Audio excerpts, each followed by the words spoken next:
Water is the vital element for life, most abundant on our planet, which only 1% is possible for humans to consume naturally.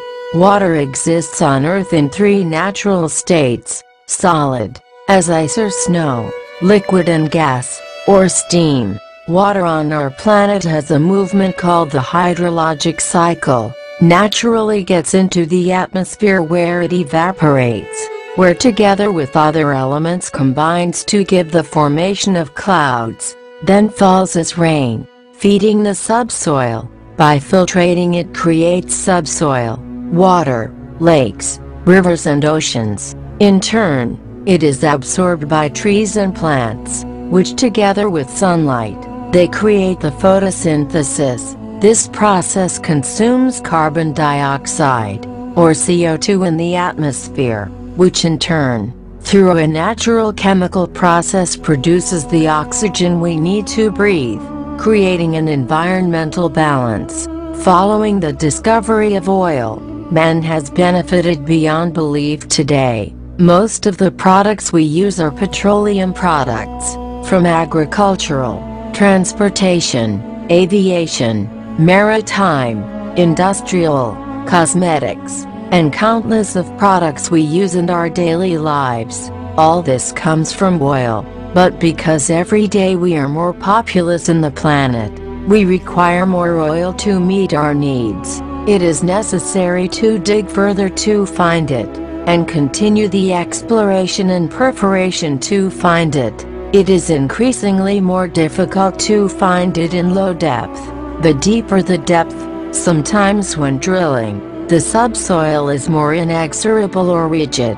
New methods are used to drill by using chemicals to make it easier to achieve perforation.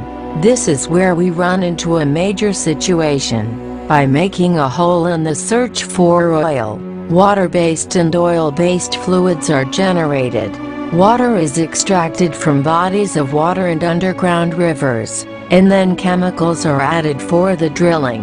Also it generates soil-based fluids which usually, in some cases, are collected for reuse or recycling. The both remaining fluids are dumped on the ground, or stored in empty wells. This creates two major problems.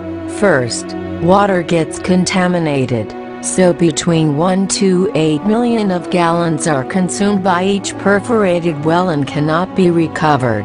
Second, it creates large storage of drilling fluids in the Earth's subsoil, creating large chemical deposits, which over time will leak and could contaminate our bodies of water.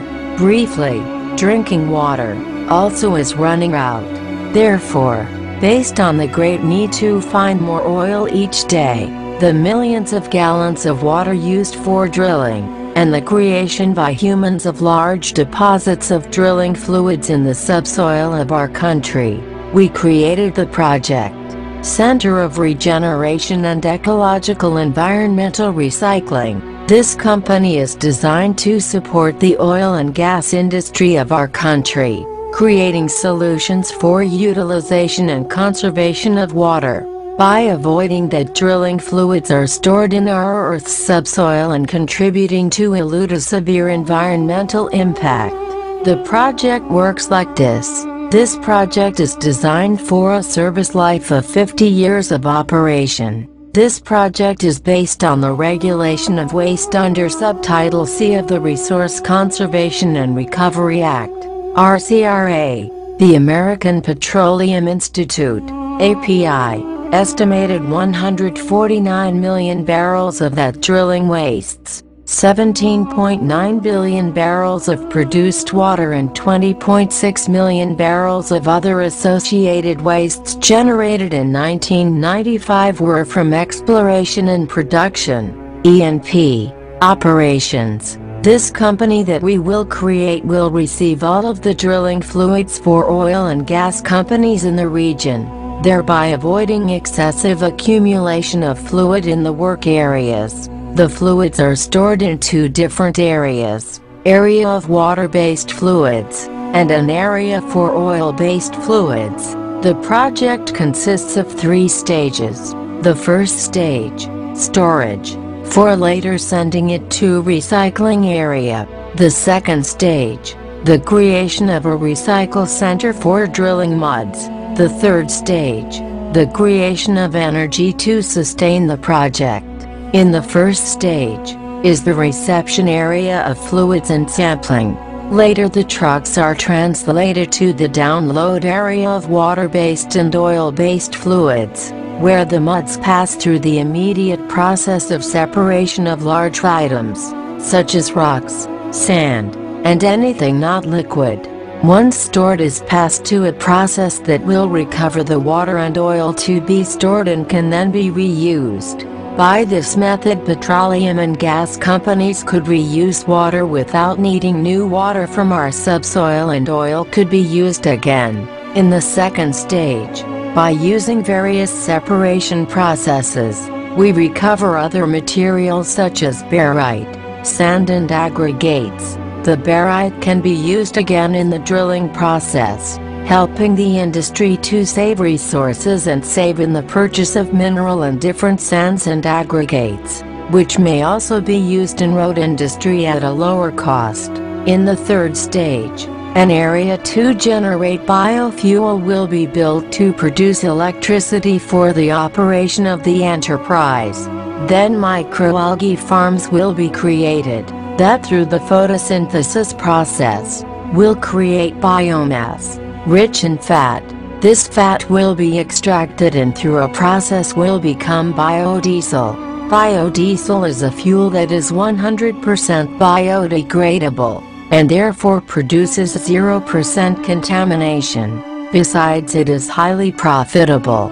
Currently, biodiesel is produced in many parts of the world, picking corn, soybean, palm, sunflower seeds, among others. Only that microalgae produce more fat and feed on carbon dioxide, or commonly known as CO2. But now companies that are dedicated to the generation of biodiesel in the world suffer of affordability, as these companies do not produce their own raw materials. The ones that produce their own raw materials only harvest once a year. Therefore, both companies are in the need to import such raw materials for continuous generation of biodiesel. The problem is when cereals get expensive, which farmers sell to the highest bidder, leaving biofuel producing companies without raw materials, which farmers sell to whom pays more for the product. Therefore, producing biofuel from microalgae fat is the best solution.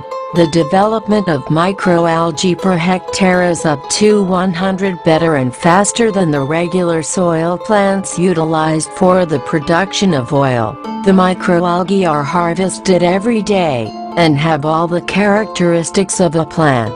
It produces photosynthesis, and has some nice features, among which includes the production of fatty acids. There are various forms of cultivation, such as open ponds or photoreactor tubes. However, after an assessment of costs and efficiency, traditional greenhouses are the most appropriate. When we put them in a greenhouse covered with a special material, which has prisms that separates light, it stimulates the development of chloroplasts, and photosynthesis develops. Photosynthesis function is to capture carbon dioxide and release oxygen. It's as if they built vast forests that consume huge amounts of carbon dioxide, releasing oxygen. To harvest algae for optimal biodiesel production, it must meet certain basic conditions.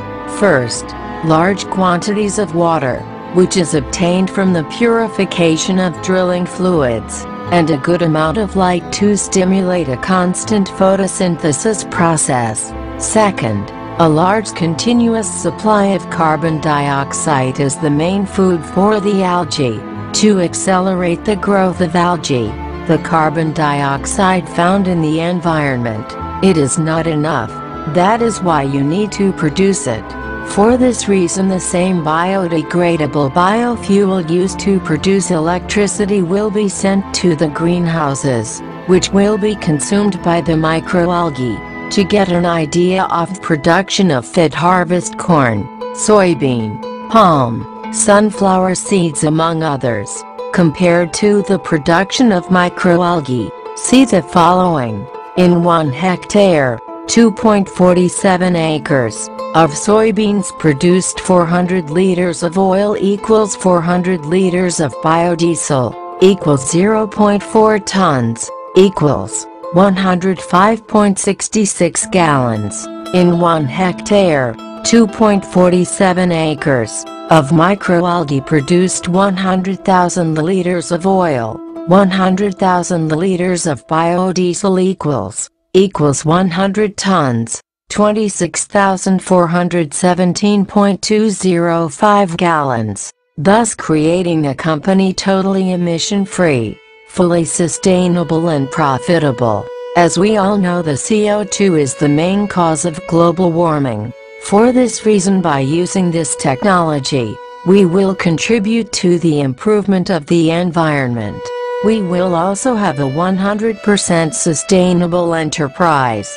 The biofuel is used for power generation, which will be used in a generator to produce clean electricity. Unlimited water consumption can no longer continue this way. It is now required 100 liters of water to produce 1 kilogram of potatoes. We utilize 4,000 liters of water to produce 1 kilogram of corn. 13,000 liters of water are used to produce 1 kilogram of meat. This not taking into consideration the fuel or petroleum used in the transportation of it. The most important feature is that microalgae are composed and weighed by more than 50% oil, being therefore more efficient, since in only 1/3 of the space, there is more fat than with any other type of crop. In the near future, we will have capacity to produce other biofuels, where we can produce between 50 and 60% of biofuel, making oil companies to evolve, producing fuels in large quantities, free of contaminants, and low production costs. We will produce between 25 and 35% of biocoal, which will be used to store CO2 and use it to crop improvement, and from 10 to 15% of biogas. Everything will be biodegradable, and we will have the opportunity to live in a healthier country, helping to prevent global warming. We are already working on this. This project is the first of its kind, taking advantage of new opportunities presented by North American petroleum companies. In addition to creating new jobs, it will create a whole new generation aware of the care of our planet. The mission of this company is to contribute to the conservation of our environment, and avoid the severe environmental impact in a highly populated area. The conservation of the environment is the best we can leave to future generations. We care for our environment. Anything can be done. It all depends on what you want to get, and the resources that are around. The decision belongs to everyone.